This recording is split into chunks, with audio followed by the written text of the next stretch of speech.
Hey everyone, and welcome back to another Tuesday tip where I have a very casual conversation to have with you guys about something that's a little bit different than my normal Tuesday tip. Normally I like to talk about how to fix different things on your bike or tips to do with brakes or how to do a trick. Well, today I'm going to talk about mental blocks and how I personally get over them.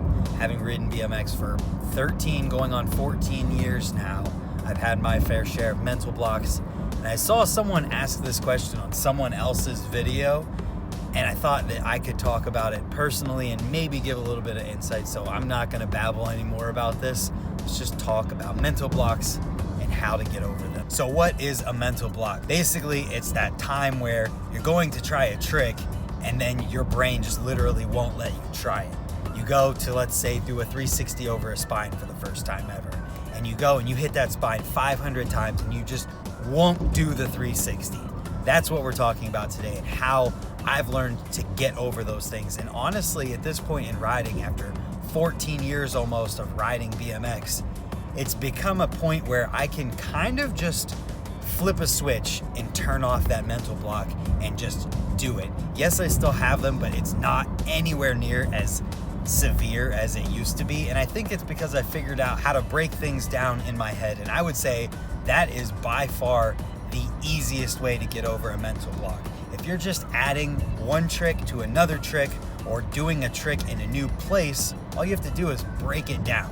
If you can do a 360 on flat ground or a 360 fly out and you can jump a spine, then technically you can 360 a spine. You just have to break it down and think about it in aspects of things that you can already do. And that's what helps me a lot. If I can already do one thing and I want to do it somewhere else or add something to something else, putting it into terms of things that I can already do helps so much. And that brings up another point in this, in that you need to have all of the skills necessary and all of the prerequisites for something down before you take it to the next level. Let's say you want to learn how to do a 360 over a spine. If you can't 360 and you can't jump a spine, you probably have no business trying to do a 360 over a spine.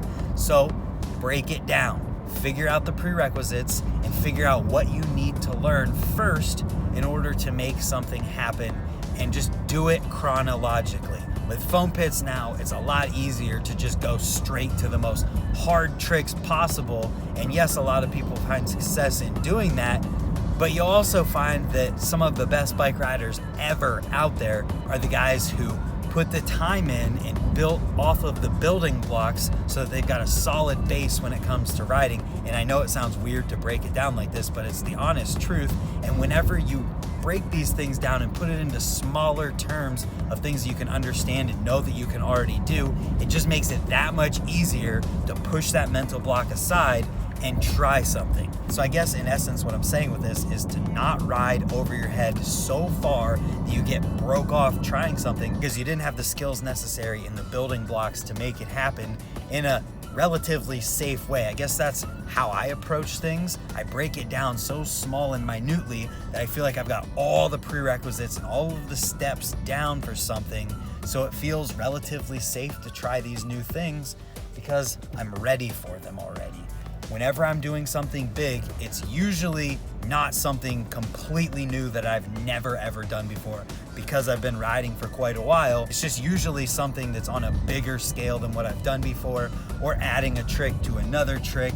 Sometimes it's just because I'm so familiar with the process of getting over these mental blocks that all it takes for me to do it is to tell myself in my mind to turn that off and to just realize that I'm not doing something completely new because I've done the building blocks. If I'm learning a trick, I've done it on something smaller so that I'm ready to take it to something bigger.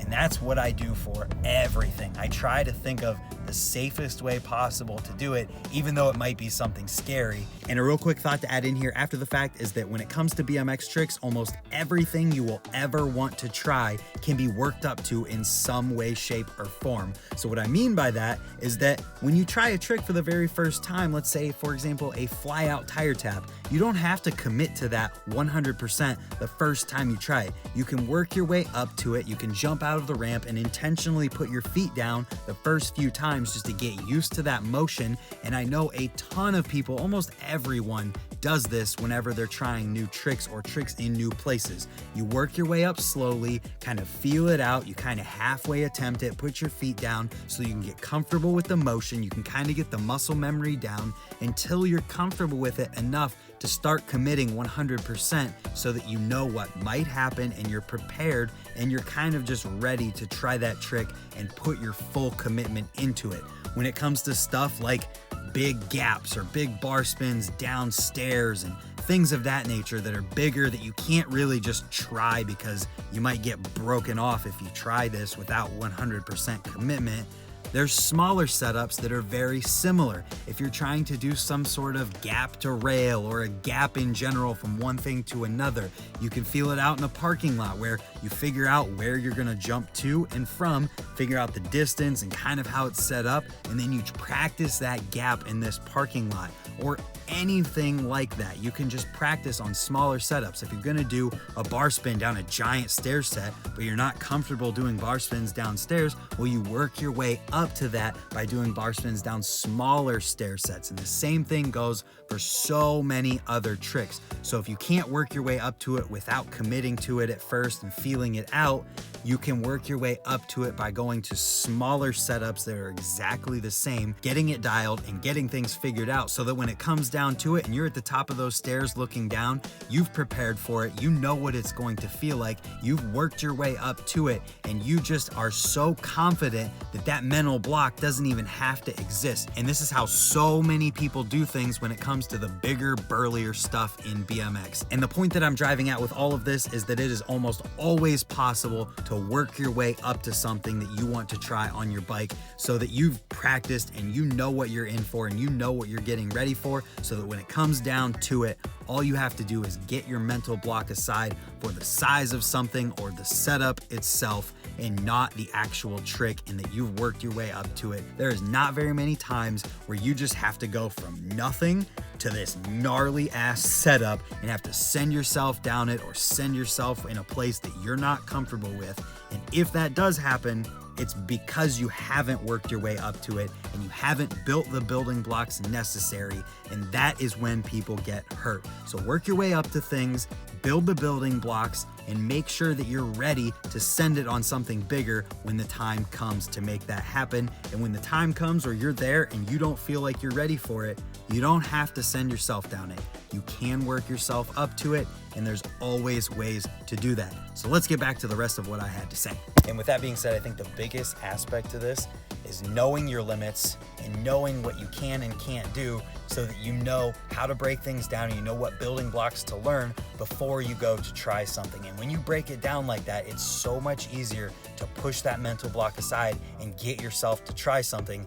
And when it comes down to doing something for the very first time ever, like just hitting a spine or dropping in or doing a bunny hop bar spin or something like that, where you just repeatedly try to do something but can't get yourself to do it, it's just a mental battle where you tell yourself to do it until you actually do it and just repeatedly try. And within BMX, you'll do that so many times that you just get so good at it that you can flip that switch off when you need to and make things happen. So with that being said, I hope that this helped you guys. If I completely screwed it all up, I'm sorry. Let me know in the comments down below what you think of it. If you have any questions or anything like that, I'd be happy to answer them. If you're new here and you're finding your way here from somewhere else, consider hitting the subscribe button while you're down there so that hopefully we can see you all tomorrow for another video. Thank you for watching, and goodbye.